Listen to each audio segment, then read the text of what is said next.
Buying a home is one of the biggest decisions you'll ever make. Whether it's your first time or you're upgrading to a new home, the process can certainly feel overwhelming. But don't worry, I'm going to share 8 simple steps to make this process as smooth as possible, make you feel more confident as you go into buying your dream home. The first step is to meet with a real estate agent. Hopefully, this is someone you know and someone that you're going to trust throughout the process. This is a major financial decision, and someone having your back to make the process smooth and seamless is very important. Have a conversation about your goals, your timelines, and your must-haves in a home. This agent should have mortgage lenders that they work with, attorneys, and should have a strategy to not only see homes that are on the market, but hopefully uncover some homes that aren't on the market just yet. Quick tip: bring a list of deal breakers and must haves to this conversation, as well as specific neighborhoods that you're looking to target. This will help the agent make a plan to get you in your home as quick as possible. The next step is one of the most overlooked but critical steps of the home buying process, and that's getting pre-approved for a mortgage. Your agent should be able to provide a couple of lenders that they've worked with in the past that they know, trust, and like working with.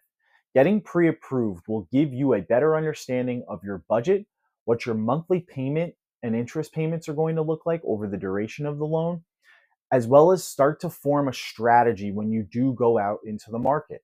Here on the North Shore of Massachusetts, it has been incredibly competitive, and most homes that we see sell are in multiple offer situations.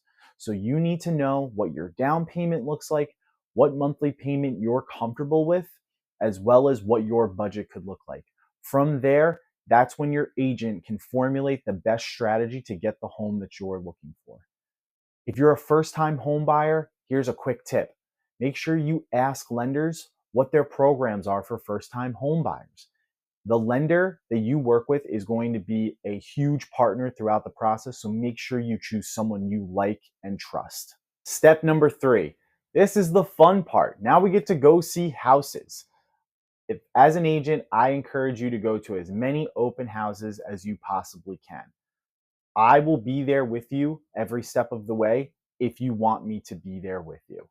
The first few open houses, I would like to be able to teach you how to look at homes through my eyes, where you're not just getting enamored by the features and benefits, but you're starting to look for potential defects or potential fixer-upper opportunities within the homes.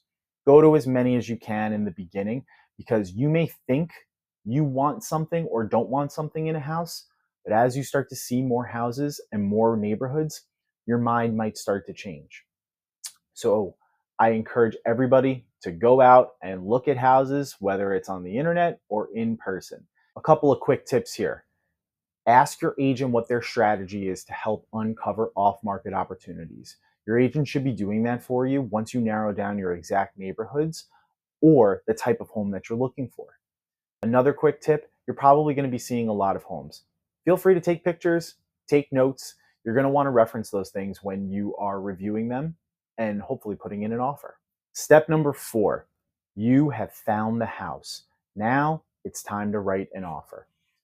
When you're working with your agent should know a few things right off the bat. 1, is this house in high demand? Were the open houses busy? Were there a lot of showings? The agent should have those answers for you no matter what, if you want to put an offer in on a particular property. The second is going to be the neighborhood. Is the property overpriced? Is it actually a good value? How does this work within your budget? And when you are writing up an offer, especially your first one, it can be a little scary. Make sure that you are reading through everything and understanding all of the timelines involved. Step number 5, the due diligence period. Congratulations, your offer was accepted. Now it's time for you and your agent to do due diligence on the property. One of the biggest aspects of the due diligence period is the inspection. Make sure you have an understanding of exactly what an inspection entails and reach out to a few different inspectors.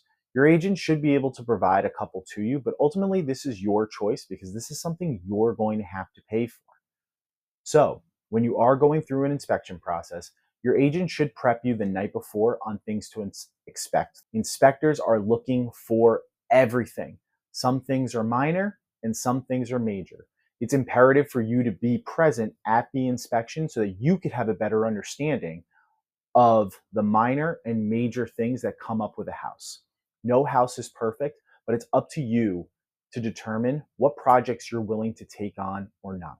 Based on the findings of that inspection, you may be able to go back to the sellers and renegotiate some terms and ask for some repairs.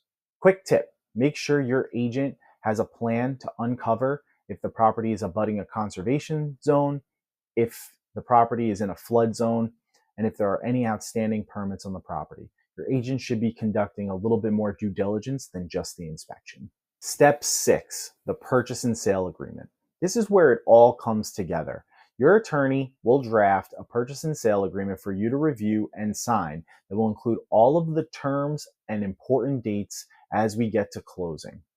Any negotiations that came up during the inspection, you need to make sure that those terms are included in the purchase and sale. Now, your lawyer is going to review this, your real estate agent is going to review this, but this is a major binding document for your purchase. You need to make sure that you're reading through all of the details, dates, and timelines. A quick tip here, this is when the second deposit is due to bind the contract. This is typically anywhere between 3 and 5% of the overall purchase price. So make sure that you have your money in the correct bank accounts to be able to write this check or get a cashier's check for this stage of the process. Step number 7, the appraisal. At this point, you've signed the purchase and sale agreement and your financing date is coming up. This is going to be the date where the bank decides whether or not they're going to approve your loan to purchase the home. So one of the things that the bank does is send a third-party appraiser to appraise the value of the property. The appraiser will do a review of the property's features and benefits and compare the property to other similar homes that have sold in the area. This is a very important step in the process, and if it's your first time, can be a little scary. So make sure you're reaching out to your lender and your agent to review all of the options that you have in front of you. If the property appraises at the agreed upon price or higher, you are in great shape. And if it's higher, you've actually gotten some equity in the home, which is awesome. If it comes in under the agreed upon price, you'll have some work to do. You'll either need to take out a second loan to cover the difference or take some cash and cover the difference. Your lender and your agent should have options for you should the property not appraise. Quick tip. After your appraisal comes in great and you continue to move forward with the purchase of the home and your mortgage gets approved, you should start taking some steps to get the rest of your down payment deposit in line. This can be a rather large sum of money given how expensive some homes are here on the North Shore. So make sure that you contact your bank and make sure that the rest of your down payment money is in a position where you can deposit that when the time is right. Step number 8. This is it. This is the big day. You've signed the purchase and sale. The home has appraised at a great value, and now it's time to close and finally own your home. Before you get to closing, you'll have to do a final walkthrough of the property. This usually happens the day before closing or the morning of. The final walkthrough is to make sure that the home is in the same condition as it was when you did your inspection. If you did negotiate any repairs from the inspection findings, this is when you need to ensure that those repairs were actually done. Make sure you have your phone or camera ready because you will want to take some pictures should anything not be up to the standard or the terms that were negotiated. But when all of that is done, you will head over to the attorney's office to sign paperwork to officially purchase your home. This is where you'll officially sign off on your deed and you'll sign a lot of papers. So make sure you're ready to go and get ready to celebrate. Quick tip, the house officially won't become yours until the deed is registered at the Registry of Deeds. Make sure you're talking with your attorney and your real estate agent to understand the timeline before you go back to the house and pop champagne. Buying a home is a big deal. For most of us, it'll be our biggest financial purchase and our biggest asset throughout our entire lives. But the process shouldn't be difficult. You need to make sure that the people you work with are people you trust and folks that have your back. I hope this simplification of the process was helpful for you. If you ever have any questions or want to have a no hassle conversation about it, just hit me up. I'm happy to chat. Don't forget to like and subscribe this video. It'll really help me out as I'm trying to grow my YouTube channel. See ya.